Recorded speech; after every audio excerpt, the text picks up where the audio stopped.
Good morning, everybody.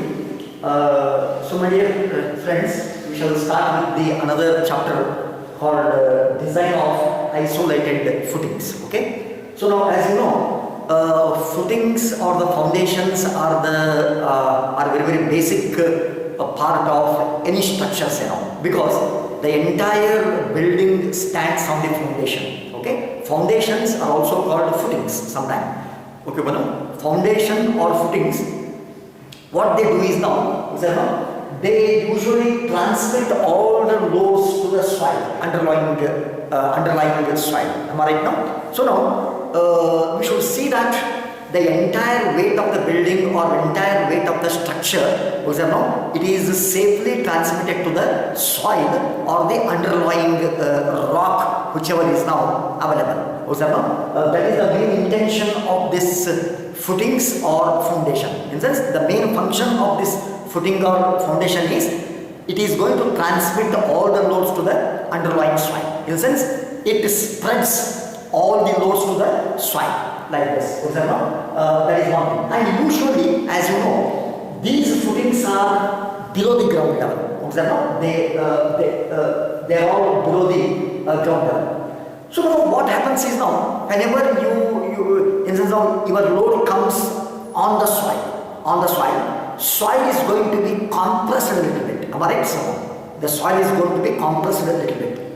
If it is going to compress uniformly, then there is no problem at all. So if suppose the compression, in sense of the compressibility of the soil is now more here, less here means, in sense of then what happens is now the differential settlement takes place. So always we should try to avoid the differential settlement. See now, if the soil settles uniformly like this, the entire building is going to settle uniformly.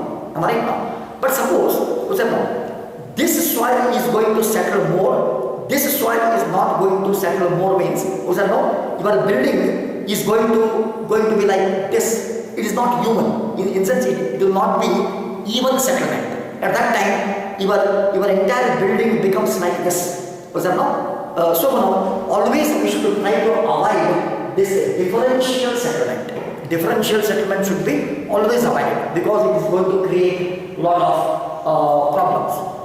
Okay. See now, another important thing in case of your foundation or the footing is now, see now, as I already said you, our main aim is to transmit the load to the soil from the structure. Am I right now? If good soil is not available in a near depth, then we have to go deep into the soil. At that time, we may have to use some deep foundations. Deep foundations like piles and caissons. I think you might have heard something called piles. Piles are used when the good foundation is at the below the thing. In sense, it's very deeper. Okay. So in such cases, we have to go for these deep foundations. Okay. Otherwise, in most of the cases, we go for something called spread foundation. Spread foundation means immediately, say now, below some 2-3 feet or 4-5 feet, good soil or good rock is available, so that your foundation can spread its load to the entire soil mass or to the entire rock mass.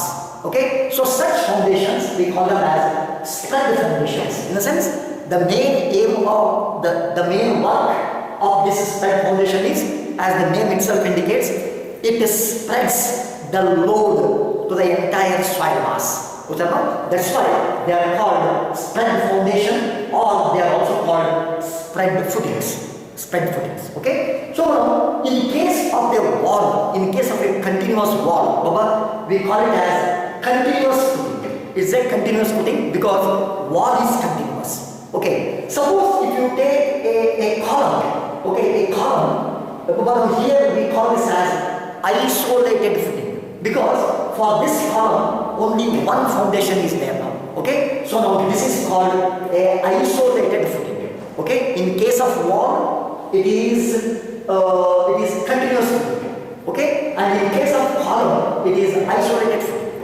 Okay, so in your syllabus, we have to design a isolated footing. That's why the heading is design of an isolated footing. What's that now? That's the first thing. And now let us go a little bit deep into this thing now. What is the design procedure of isolated column footing? Okay, the first step is I will fix up the area of the footing.